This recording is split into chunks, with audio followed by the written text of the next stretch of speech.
கைரேகையிலிருந்து கண்ணு கருமணி வரைக்கும் எல்லாத்தையும் சந்தேகப்பட்டு இருக்கேன். தொடாத.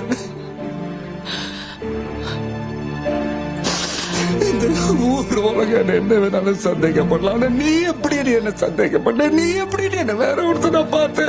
சத்யா, நான் அவ இல்ல, பார்த்திபன் அப்படிப்பட்ட ஒரு ஆளே இல்லைன்னு இத்தனை வாட்டி சொல்லியும் எவ்வளவு ஒரு தெஃப்ரியா போய் என்ன மாதிரி இருக்கான். ஒண்ணு இல்லம்மா, அப்பாக்கு உடம்பு சரியில்லை, நீ தூங்க. எவனோ ஒருத்தன் என்ன மாதிரி இருக்கான்னு சொல்லி ஆளாளுக்கு என்ன போட்டு உயிர் எடுத்தா நான் என்னடி பண்ணுவேன்? மொத்த நம்பிக்கை தூக்கி குப்பையில போட்டுட்டே. அவன் என்னடா என்ன அப்ப நான் கேக்குறான், நீ என்னடா என்ன புருஷன் நான் கேக்குறேன். யாரு நீ? தானே யாரு?